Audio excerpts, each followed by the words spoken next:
안녕하세요. 찐테크TV입니다. 증시의 활황과 함께 투자자들의 관심이 높아진 투자처가 있습니다. 바로 주식시장에 새롭게 상장하는 신규 상장주입니다. 찐테크TV에서 6월에 새롭게 증시에 입성하는 상장주는 어떤 것들이 있는지 공모주 일정과 그 중에서도 6월 첫 번째로 상장하는 종목인 엘비루셈에 대해 핵심 정보들을 요약 정리해보겠습니다. 오늘 영상의 핵심 내용은 두 가지입니다. 먼저 6월 신규 상장주의 일정에 대해 알아보고 두 번째 6월 11일 코스닥 시장에 상장하는 엘비루셈에 대해 분석해보겠습니다. 그럼 하나씩 알아보겠습니다. 먼저 6월 청약 및 상장 예정 종목 일정을 점검해 보겠습니다. 6월 증시에 새롭게 입성하는 신규 상장주에 투자하기 위해서는 두 가지 일정을 체크해야 합니다. 바로 청약 일정과 상장 일정입니다. 청약이란 신규 상장주가 상장되기 전에 투자자를 모집하는 것을 말합니다. 6월에는 총 6개의 청약 일정이 예정되어 있습니다. 영상을 올리는 11일 기준으로 6월 둘째 주에 라온테크, 이노뎁, 오비고가 투자자를 모집하고 셋째 주에는 아모센스와 ST바이오센서의 청약이 예정되어 있습니다. 6월 마지막 주인 28일에서 29일에는 맥스트 청약이 예정되어 있죠. 6월 신규 상장주의 상장 일정은 어떨까요? 6월에는 총 7개 종목이 주식시장에 상장될 예정입니다. 신규 상장주는 청약 일정이 끝난 뒤 약 일주일 뒤에 증시에 상장되는 것이 일반적입니다. 6월 11일 엘비루셈이 코스닥 시장에 상장되는 것을 시작으로 둘째 주에는 라온테크가 그리고 셋째 주에는 가장 많은 4종목이 상장을 계획하고 있습니다. 그럼 지금부터는 6월 10일에 상장되는 6월의 첫 번째 신규 상장주 엘비루셈에 대해 분석해 보도록 하겠습니다. 엘비루셈은 어떤 사업을 하는 회사인지, 경쟁 기업들은 어디인지, 그리고 상장을 위한 공모가는 얼마였고 회사의 투자 포인트는 무엇인지 알아보겠습니다. 엘비루셈은 2004년 7월 설립되었고 주요 사업은 디스플레이 구동 반도체 및 비메모리 반도체 제조입니다. 엘비루셈은 2004년 7월 LG의 자회사로 설립되었고 2018년 2월 최대 주주였던 LG가 보유한 주식을 주식회사 LB세미콘에 양도하면서 최대 주주가 변경되었습니다. 엘비루셈은 글로벌 기업으로 도약하기 위해서 신사업인 전력 반도체 사업을 시작했고 2020년 5월 전력 반도체 첫 양산 및 출하를 하였습니다. 사업 영역을 살펴보면 2020년 매출액 중 98%가 디스플레이 구동 반도체 패키징 사업에서 나왔습니다. 디스플레이의 필수 부품인 디스플레이 구동 반도체를 테스트하고 패키징하는 것이 회사의 주력 사업이라고 볼 수 있죠. 엘비루셈은 이러한 디스플레이 반도체 패키징 사업에서의 안정적인 매출을 기반으로 전력 반도체 웨이퍼 가공 서비스라는 신사업으로 사업을 확장 중입니다. 지난 3년 동안의 실적을 보면 2018년 매출액 1,387억 원에서 2020년 2,098억 원으로 연평균 22.9% 성장했습니다.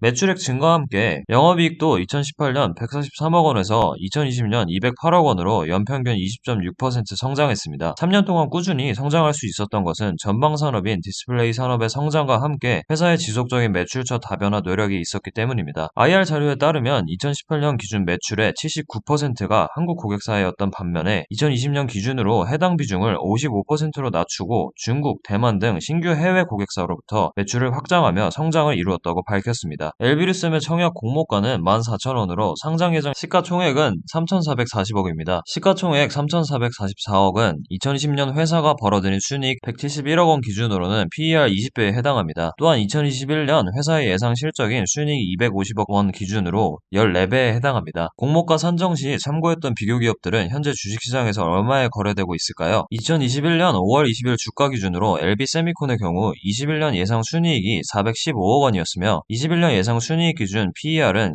14.5배 수준이었습니다. 또한 테스나의 21년 예상 순이익은 453억 원이었으며 21년 예상 순이익 기준 PER은 17.5배를 기록하였습니다. 그럼 엘비루셈의 투자 포인트에 대해 알아보겠습니다. 첫 번째, 회사 매출의 98%를 차지하는 주력 제품인 드라이버 IC 제품의 지속적인 성장입니다. 드라이버 IC는 디스플레이 들어가는 핵심 부품이기 때문에 제품에 대한 수요가 성장하려면 디스플레이 시장이 성장해야 합니다. 2020년 글로벌 디스플레이 규모는 32억 1천만 대 수준이었으나 2023년에는 약 34억 6천만 대 수준으로 연평균 2.5% 성장할 것으로 전망됩니다. 이에 따라서 디스플레이 들어가는 드라이버 IC 제품 수요 역시 2020년 80억 개에서 2023년 83억 개로 성장이 예상됩니다. 디스플레이 시장의 성장뿐만 아니라 디스플레이 제품이 점차 중대형화되고 모바일용 디스플레이 제품에 대한 수요가 증가하면서 단순히 수요의 양만 증가하는 것이 아니라 드라이버 IC 제품의 가격 상승이 이뤄질 것으로 전망됩니다. 이러한 디스플레이 제품 트렌드 변화로 2019년 1조 7천억 수준이었던 드라이버 IC 제품 시장 규모는 2022년에는 2조 원까지 커질 것으로 예상됩니다. 연평균 2.5% 성장할 것으로 전망되었던 디스플레이 시장 내에서 특히 OLED는 2019년부터 2025년까지 연평균 26%라는 급격한 성장이 전망됩니다. OLED는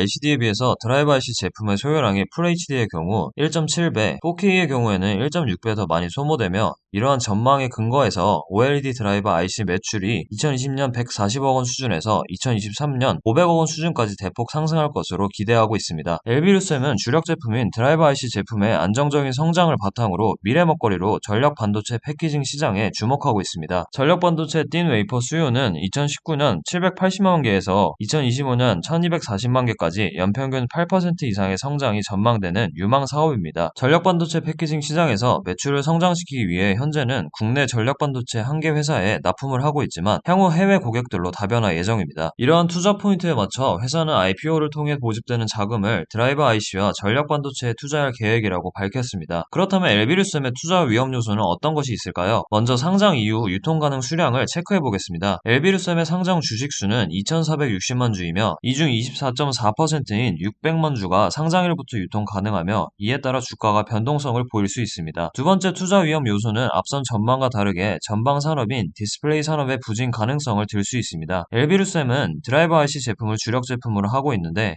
만약 전망과 다르게 전방 산업이 성장하지 않는다면 회사의 매출 또한 성장하기 어려울 수 있습니다. 오늘은 6월 11일 코스닥 시장에 새롭게 상장하는 LB류셈에 대해 알아보았습니다. LB류셈이 과연 회사가 제시한 비전대로 수익성 강화, 고객 포트폴리오 다양화, 신사업 영역 확대 등을 통해 글로벌 탑10 패키징 기업으로 성장할 수 있을지 기대됩니다. 지금까지 찐테크TV였습니다. 여러분의 성공 투자를 응원합니다.